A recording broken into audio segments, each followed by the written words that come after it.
Salam Bu, perkenalkan kami dari kelompok 7 dalam mata kuliah Basis Data akan melakukan presentasi dari hasil kerja kami selama ini. Baik, di sini yang pertama saya akan menjelaskan di bagian publikasi dari tahun 2019 sampai 2025. Yang dimana pada pengolahan data set publikasi 2019 sampai 2025 ini, kami melakukan normalisasi untuk merapikan struktur data dan menempatkan setiap atribut pada entitas yang tepat. Nah, pada sheet awal, atribut publikasinya itu masih bercampur dengan informasi fakultas, prodi, pendanaan, dan daftar penulis yang tersimpan di banyak kolom.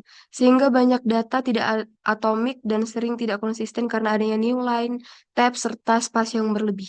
Nah, di sini kami melakukan normalisasi yang dimulai dengan memastikan kolom bersifat atomik atau 1NF, kemudian membersihkan format teks dan menghapus kolom yang tidak relevan. Nah, setelah pemisahan entitas selesai, kami melakukan pengecekan dan penghapusan data duplikat berdasarkan judul, tahun, dan penulis inti. Maka hasil akhirnya yang kami dapatkan bahwa dataset yang jauh lebih rapi, konsisten, tidak redundant, dan siap digunakan untuk perancangan basis data nanti hingga 3NF-nya. Baik, selanjutnya untuk 1NF akan dilanjutkan oleh teman saya, Leona. Di sini pada bentuk satu NF, setiap baris dalam dataset merepresentasikan satu publikasi lengkap beserta seluruh detailnya. Informasi yang dimasukkan meliputi judul, tema, tahun, nama penulis, unit penulis, program studi, kategori luaran, tempat publikasi, nama seminar atau jurnal, serta pendanaan. Semua data disatukan dalam satu tabel tanpa pemisahan, sehingga setiap atribut langsung menempel pada satu baris publikasi. Struktur ini memberikan gambaran lengkap mengenai aktivitas publikasi secara menyeluruh, namun masih mengandung banyak pengulangan data, terutama pada bagian penulis, unit, dan program studi.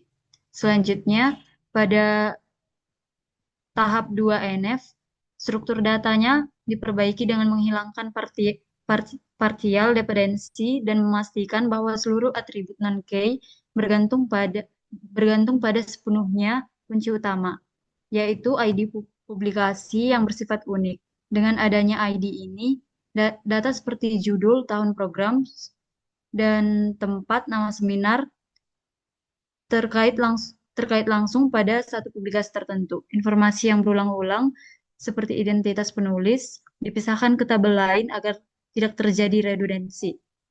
Hasilnya, dataset menjadi lebih rapi dan efisien.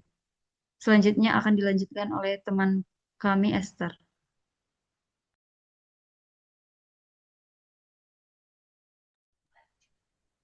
Selanjutnya akan dilanjutkan oleh teman kami, Timothy.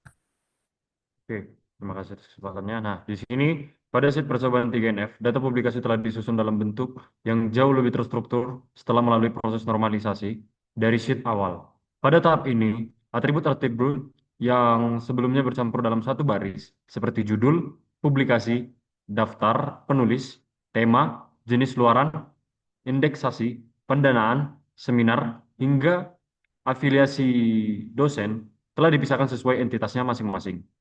Atribut seperti ID publikasi, ID tema, ID luaran, dan ID indeks berfungsi sebagai penghubung ke tabel referensi sehingga tidak ada pengulangan data. Berbeda dengan sheet awal yang menyimpan informasi tersebut berulang-ulang pada setiap baris publikasi. Atribut judul publikasi, tahun, dan nama jurnal, proceeding tetap berada pada entitas publikasi karena sepenuhnya menggambarkan karakteristik utama sebuah karya ilmiah. Pemecah ini merupakan hasil penerapan 1NF hingga 3NF, di mana setiap atribut kini bersifat atomik, tidak ada partial dependency, dan tidak ada ketergantungan transitif. Misalnya atribut dosen seperti NI, DN, nama, program studi, dan nama fakultas. Yang sebelumnya tercampur di sheet pertama, kini ditempatkan secara lebih tepat sehingga perubahan nama fakultas tidak menyebabkan perubahan di banyak baris. Atribut tambahan seperti pendanaan, nama seminar, host atau institusi, dan tempat pelaksanaan kini terhubung melalui ID dan tidak lagi disimpan berulang pada setiap baris publikasi yang berkaitan.